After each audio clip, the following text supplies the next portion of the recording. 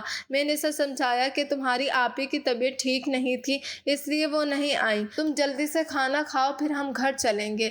کھانا کھاتے ہوئے اس نے کئی بار میری طرف دیکھا اور پھر نظریں جھکا لیں۔ مجھے محسوس ہو رہا تھا کہ تبسم کی مسلسل کوششوں نے نہال کے دل میں میرے لیے وہ ڈر یا جھجک ختم کر دی تھی جو پہلے ہوا کرتی تھی۔ واپسی پر بارش شروع ہو گئی اور نہال نے کھڑکی سے باہر ہاتھ نکال کر بوندوں کو محسوس کرنا شروع کر دیا۔ وہ بچوں کی طرح خوش ہو رہی تھی اور میں اسے دیکھ کر سوچ رہا تھا کہ تبسم اسے کتنا چاہتی ہے، کہ وہ اسے ہر وہ خوشی دینا چاہتی ہے جو شاید وہ خود محسوس کرتی ہے۔ جب ہم گھر پہنچے تو پورا گھر خاموش تھا۔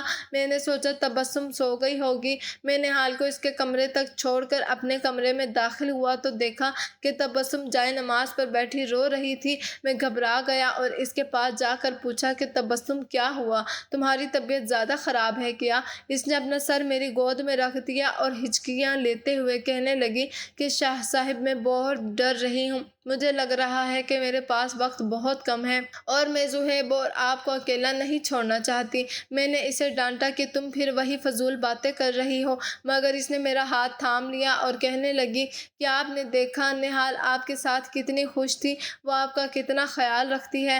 اگر میں نہ رہوں تو آپ کسی اور کو اس گھر میں مت لائیے گا، بس نہال کو اپنا لیجیے گا، وہ زہیب کو کبھی ماں کی کمی محسوس نہیں ہونے دے گی۔ اس کی یہ بات سن کر میرا دل دہل گیا۔ میں نے اسے سختی سے خاموش کروا دیا، مگر میرے اندر ایک عجیب سا خوف بیٹھ گیا تھا کہ تبسم یہ سب باتیں کیوں کر رہی ہے؟ کیا وہ واقعی ہمیں چھوڑ کر جانے کی تیاری کر رہی ہے؟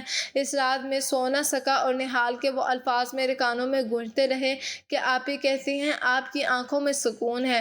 اب مجھے سمجھ آ رہا تھا کہ تبسم کس طرح دھیرے دھیرے ہم دونوں کے درمیان ایک ایسا رشتہ بنا رہی تھی جس کا تصور بھی میں نے کبھی نہیں کیا تھا۔ اور نہال، وہ تو ابھی اتنی کمسن تھی کہ اسے ان گہری چالوں کی سمجھ ہی نہیں تھی۔ وہ تو بس اپنی آپی کی ہر بات کو پتھر پر لکیر سمجھتی تھی اور شاید یہی وجہ تھی کہ وہ میری ہر بات کو اتنی اہمیت دینے لگی تھی۔ آنے والے دن اور بھی عجیب ہونے والے تھے، کیونکہ تبسم نے اب باقاعدہ نہال کو گھر کے کاموں اور میری پسند ناپسند کی ترتیب دینا شروع کرتی تھی، جیسے وہ اسے اپنی جگہ کے لیے تیار کر رہی ہو۔ تبسم کی طبیعت اس رات کے بعد سنبھل نہ سکی اور پھر وہ دن بھی آیا جب اسے ایمرجنسی میں ہسپتال داخل کروانا پڑا۔ ڈاکٹروں نے بتایا کہ اس کا دل وقت کے ساتھ ساتھ بہت کمزور ہو چکا ہے اور اب اسے مکمل آرام کی ضرورت ہے۔ گھر کی ساری رونقیں جیسے ایک پل میں دم توڑ گئیں۔ نہال، جو ہمیشہ چڑیوں کی طرح چہکتی تھی، اب ایک دم خاموش اور سنجیدہ ہو گئی تھی۔ وہ سارا دن ہسپتال کے کوریڈور میں بیٹھی رہتی یا پھر تبسم کے سرہانے بیٹھ کر اس کے ہاتھ دباتی رہتی۔ زہیب ابھی بہت چھوٹا تھا، اسے سمجھ نہیں آ رہا تھا کہ اس کی ماں کو کیا ہوا ہے۔ وہ روتا اور ضد کرتا تو نہال اسے اپنی گود میں بھر لیتی اور ہسپتال کے ٹھنڈے فرش پر ٹہلتے ہوئے اسے لوری سناتی۔ میں نے کئی بار نہال سے کہا کہ تم گھر چلی جاؤ، تھک جاؤ گی، مگر اس نے سختی سے انکار کر دیا۔ وہ راتوں کو جا کر تبسم کی تیمارداری کرتی اور جب تبسم در سے کرہاتی تو نہال کی سسکیاں نکل جاتی۔ ہسپتال کی لمبی اور خاموش راتوں میں میں نے نہال کا ایک الگ ہی روپ دیکھا۔ وہ لڑکی جو کل تک اپنی شاپنگ اور پینٹنگز میں مگن رہتی تھی، اب کسی ماہر نرس کی طرح تبسم کی دوائیوں کا حساب رکھتی تھی۔ ڈاکٹر جب راؤنڈ پر آتے تو وہ ایک ایک بات نوٹ کرتی اور پھر مجھے تفصیل سے بتاتی۔ کبھی کبھی تبسم ہوش میں آتی تو نہال کا ہاتھ میرے ہاتھ پر رکھ دیتی اور اشاروں میں کچھ کہتی، جس پر نہال پھوٹ پھوٹ کر رونے لگتی۔ ایک رات تبسم کی حالت بہت زیادہ بگڑ گئی، اسے ICU میں منتقل کرنا پڑا۔ میں ٹوٹ کر کرسی پر بیٹھ گیا تو نہال نے میرے کندھے پر ہاتھ رکھا اور بہت حوصلے سے کہا کہ شاہ بھائی، آپ ہمت نہ ہاریں، زہیب کو آپ کی ضرورت ہے اور آپ ہی کو ہماری دعاؤں کی۔ وہ خود بھی اندر سے ٹوٹی ہوئی تھی، اس کی آنکھوں کے گرد حلقے پڑ گئے تھے اور چہرہ زرد ہو چکا تھا، مگر وہ میرے اور زہیب کے لیے ایک چٹان بن گئی تھی۔ وہ گھر جاتی، زہیب کو کھانا کھلاتی، اسے نہلاتی اور پھر ہسپتال بھاگ آتی۔ اسے اپنی نیند اور کھانے کی کوئی پرواہ نہیں تھی، بس ایک ہی دھن تھی کہ کسی طرح اس کی آپی ٹھیک ہو جائیں۔ وہ ہسپتال کی مسجد میں جا کر گھنٹوں سجدے سجدے میں پڑی رہتی۔ میں نے اسے کبھی اتنی شدت سے دعا مانگتے نہیں دیکھا تھا۔ تبسم کی بیماری نے نہال کو وقت سے پہلے بہت بڑا کر دیا تھا۔ وہ اب میری سالی نہیں لگتی تھی بلکہ اس گھر کی وہ عورت لگ رہی تھی جس پر سب کا بوجھ تھا۔ ایک دن تبسم نے زبردستی مجھے اور نہال کو اپنے پاس بلایا۔ اس کی آواز بہت مدھم تھی۔ اس نے نہال سے کہا کہ میرا وعدہ یاد ہے نا تمہیں؟ نہال نے روتے ہوئے سر ہلایا تو تبسم نے میری طرف دیکھ کر کہا کہ شاہ صاحب یہ بچی نہیں ہے، یہ مجھ سے بھی زیادہ مضبوط ہے، اسے کبھی اکیلا مت چھوڑیے گا۔ وہ منظر اتنا تکلیف دہ تھا کہ میں کمرے سے باہر نکل آیا۔ پیچھے نہال کی دھاڑیں مار کر رونے کی آوازیں آ رہی تھیں۔ مجھے محسوس ہو رہا تھا کہ جیسے جیسے تبسم کی زندگی کی شمع بجھ رہی ہے، تبسم کی حالت لمحہ بہ لمحہ بگڑتی جا رہی تھی، اور ڈاکٹروں نے آخر کار وہ حقیقت بتا دی جو ہم سب کے لیے کسی قیامت سے کم نہیں تھی۔ پتہ چلا کہ تبسم کو دل کا ایک ایسا پیدائشی عارضہ تھا جو حمل اور زہیب کی پیدائش کے بعد حد سے زیادہ پیچیدہ ہو گیا تھا۔ اس کے لیے دل کے والوں نے کام کرنا چھوڑ دیا تھا اور خون کی گردش اس قدر سست ہو گئی تھی کہ پھیپھڑوں میں پانی بھرنے لگا تھا، اسی لیے اسے سانس لینے میں شدید تکلیف ہوتی تھی۔ وہ سارا وقت آکسیجن ماسک کے سہارے لیٹی رہتی اور اس کی آنکھیں بس نہال اور زہیب کو ڈھونڈتی رہتی۔ ایک دوپہر جب ہسپتال کے کمرے میں صرف میں اور نہال موجود تھے، تبسم نے اچانک اپنا ماسک ہٹانے کی کوشش کی۔ اس کا چہرہ نیلا پڑ رہا تھا۔ میں نے ڈاکٹر کو بلانے کے لیے دوڑنا چاہا مگر اس نے اپنے ہاتھ سے میرا پلو پکڑ لیا اور نہال کو پاس بلایا۔ اس نے نہال کا ہاتھ پکڑ کر میرے ہاتھ پر رکھا، بڑی مشکل سے سسکتے ہوئے کہا کہ شاہ صاحب میرے پاس اب سانسیں ختم ہو رہی ہیں۔ میرا زہیب بہت چھوٹا ہے، وہ کسی اور کو اپنی ماں نہیں مان سکے گا۔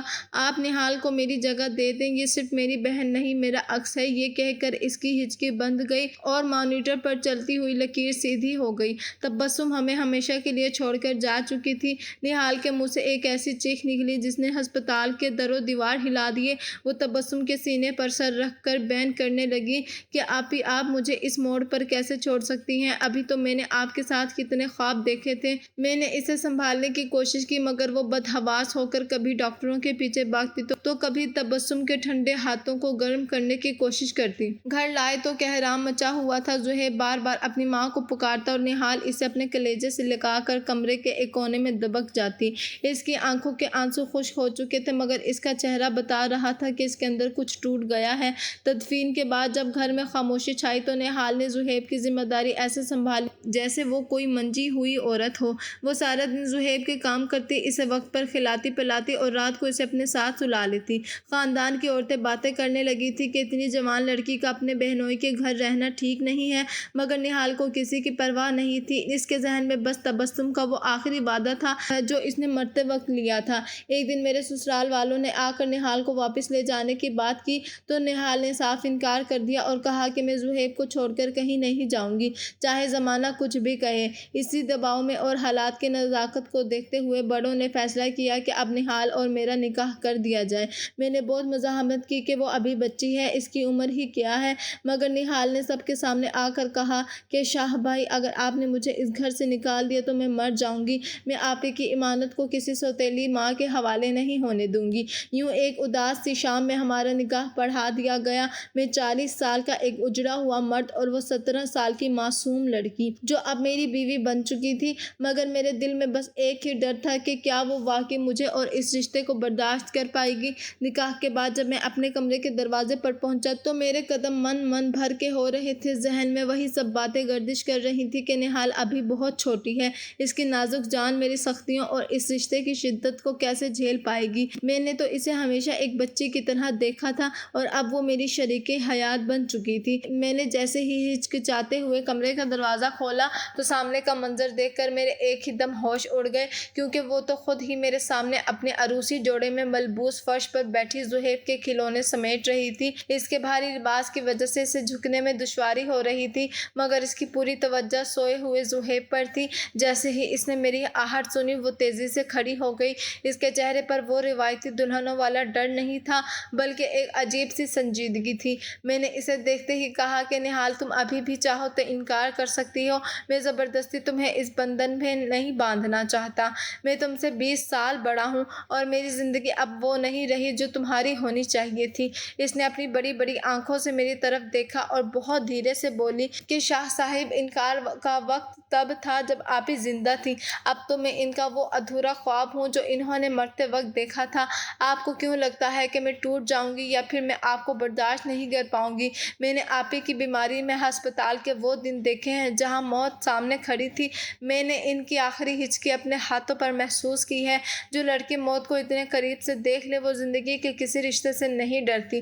وہ چل کر میرے بالکل قریب آئی اور میرا ہاتھ پکڑ کر اپنے سر پر رکھا اور کہنے لگی کہ آپ مجھے ابھی بھی وہی چھوٹی نہال سمجھ رہے ہیں جو ضد کرتی تھی اور شور مچاتی تھی، مگر شاہ صاحب، اس گھر کی ذمہ داری نے اور زہیب کی ممتا نے مجھے راتوں رات عورت بنا دیا ہے۔ آپ میرے شوہر ہیں اور آپ کی ہر شدت کو قبول کرنے کے لیے تیار ہوں، کیونکہ مجھے پتا ہے کہ آپ کی سختی کے پیچھے وہی سکون ہے جو آپی نے آپ کی آنکھوں میں دیکھا تھا۔ اس کی باتیں سن کر میرا سر شرم سے جھک گیا۔ مجھے احساس ہوا کہ میں جسے کمسن کلی سمجھ کر بچا رہا تھا وہ تو خود ایک تنا آور درخت بن چکی تھی جو مجھے اور زہیب کو سایہ دینے کے لیے تیار تھی۔